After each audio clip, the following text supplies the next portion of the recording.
In a sunny town, a curious kid and a tiny talking umbrella discover a library where jokes sprout from the shelves.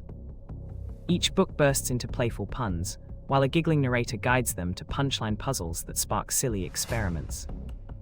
When the umbrella squeezes a lemon, the lemon rinds recite limericks, and the kid decorates the air with confetti.